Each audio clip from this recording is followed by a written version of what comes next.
Hello, good afternoon, ladies and gentlemen.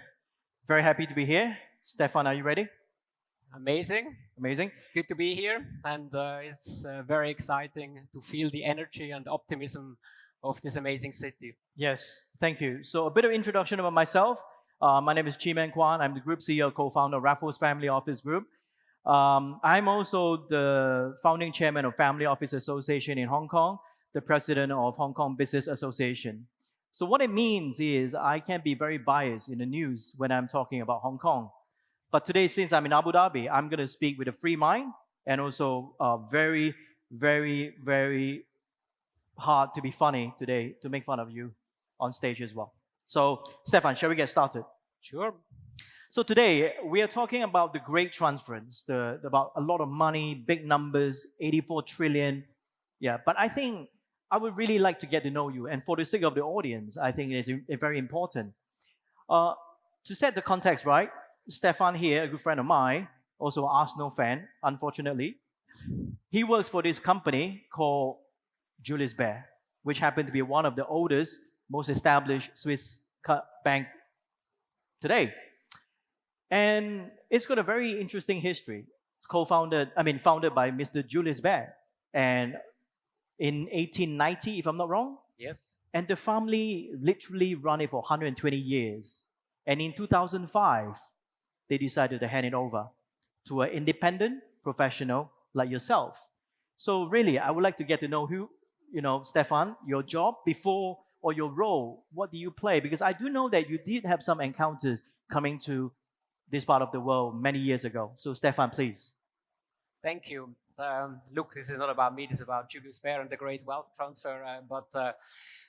In a nutshell, I have feel very privileged that I took on this role at the beginning of this year. It's a great storied institution, and I have had a 25-year odyssey traveling around and living in Luxembourg, London, New York, Hong Kong, and at some great institutions. And hopefully, this will help carrying the bank into the next decades.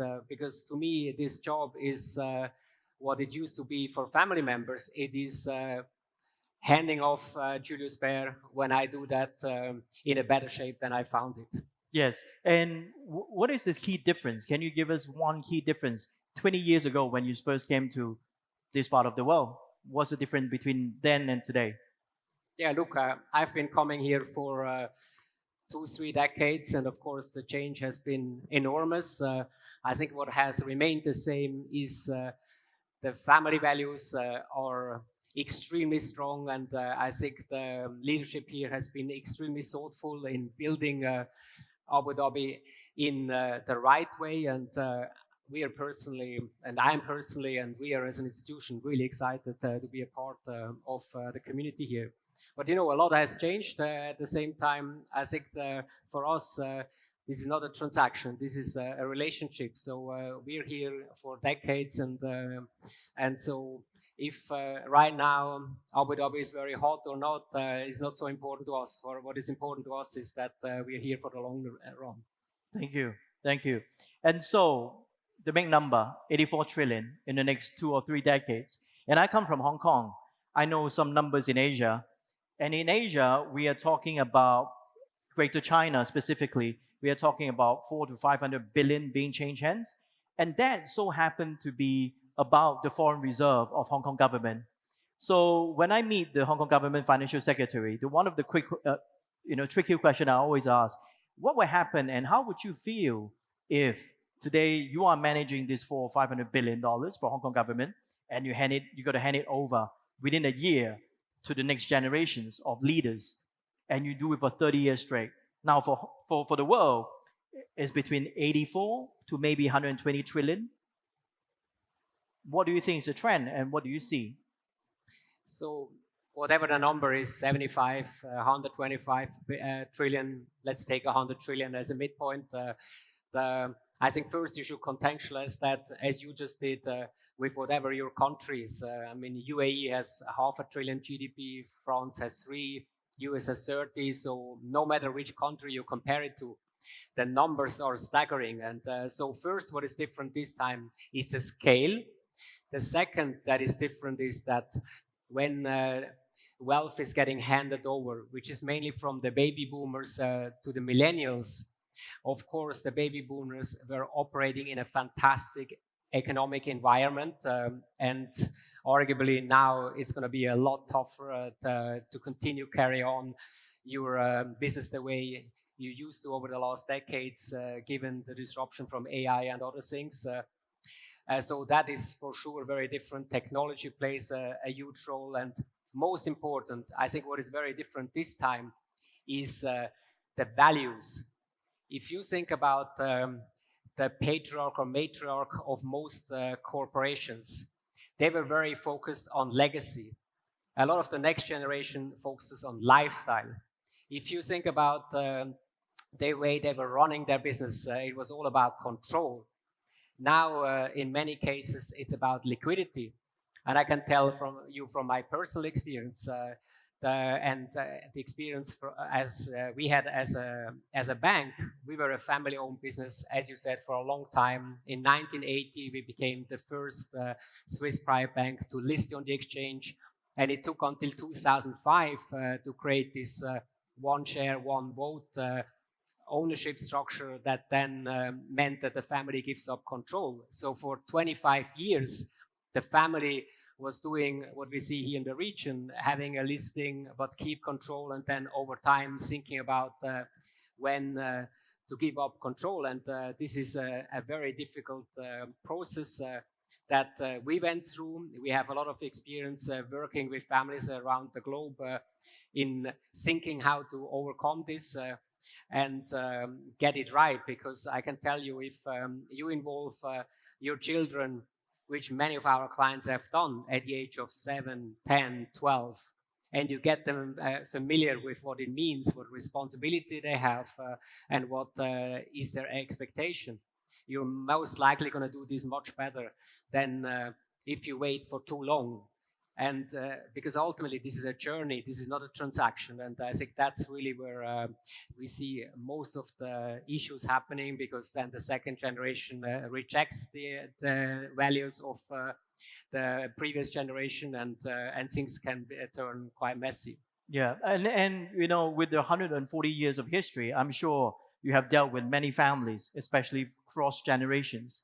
And according to research that I have read recently, about 40% of the next generation of wealth owners, the one of the first thing they do is to get rid of the private bankers.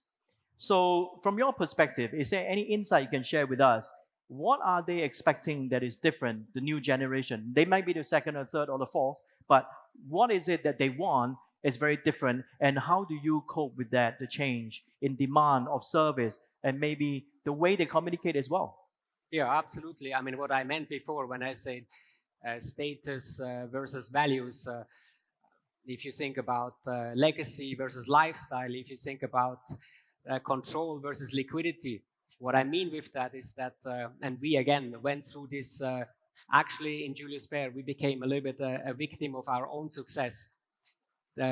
Julius Baer became extremely valuable, and so it became very difficult for individual family members to buy out others to keep the number of controlling shareholders at a small level. And this was one of the reasons that ultimately led to give up control. So this is for sure an issue that we see particularly in this part of the world, because the wealth generation is the wealth generating that's been generated is extremely high. So what is different, as I said before, this you have to offer obviously a better digital experience. You have to offer more access, because the next generation is more mobile, more international, more independent, more focused on their personal ambitions. ESG plays a big role, sometimes digital asset, other things, and you have to get ready for it.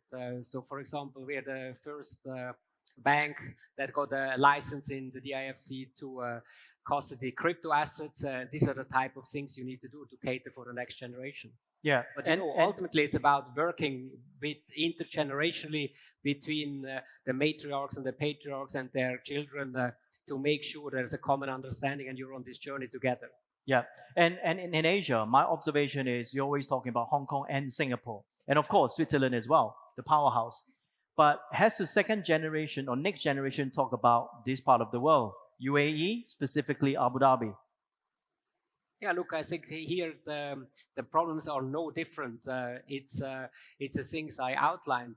I would say, all else equal, there's definitely even more a focus on technology, given many of the generations skipped some of the initial steps that maybe families in Europe went through. So there's a big focus on AI, how we can use it, how can we make it accessible to our clients, and of course, for us. This is both a challenge, but I think also a massive opportunity. Because if you think about in 5 years, who is going to still code? I think there's just going to be code acceptance. Who is still going to write a legal contract? We'll just review contracts that have been generated by an LLM. So massive opportunities for us to be more responsive and have better experiences for our clients. And even today, for example, we have a recommendation engine that automatically generates ideas for our clients at a fingertip for relationship managers, so that have instant click to trade experience, very smooth. And this is the type of thing that, particularly in this part of the world, I hear a lot that clients want. Yeah, and it's interesting, with such a long history in Switzerland, and I'm from Asia, Hong Kong, and now we are meeting here, and I understand that you have a very exciting news that just being announced this before we came in, literally. Absolutely. It's about half an hour old. We just granted our license here, so we're going to be in the ADGM from today onwards. We're very happy to be here. I mean, this is a great ecosystem. As you know, it's fantastic from a personal tax point of view, but also from a corporate tax point of view, that you can have full ownership of your corporations, golden visas, residencies, and just a fantastic ecosystem that has been built over the last few decades. And we're really excited to be here.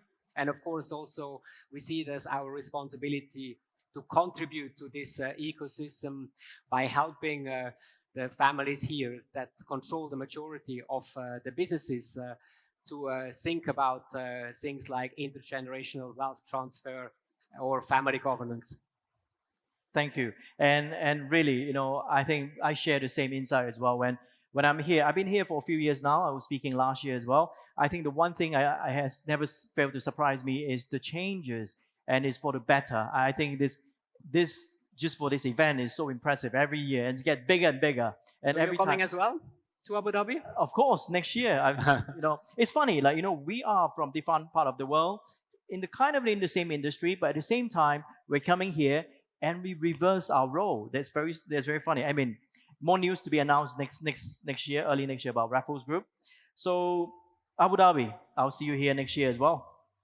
We're gonna meet here more often. Then, yeah. So we have 30 seconds left. I've been advised and by the front rows audience about asking tough questions. So I'm going to ask you a very tough question, an interesting one. When you go back to Switzerland and you receive a call, and at the same time, the two person calling you, one of them is an executive chairman who's running the show, and one of them is Mr. Bear. Who would you answer first? So, as you know, nobody has a favorite child. So this will be the same here. So we have an amazing new chairman, Sir Noel Quinn, with lots of relevant experience that, to me personally, I'm really grateful for. At the same time, we have Raymond Bear as our honorary chairman, extremely active, very involved, and of course, the values and culture is the bedrock of any institution, and he has been incredibly helpful passing on these values to me and our team. So I'm really grateful for both. So thank you. So ladies and gentlemen, 140 years Swiss corporations, the chosen one, Stefan Bollinger. Thank you very much. Thank you.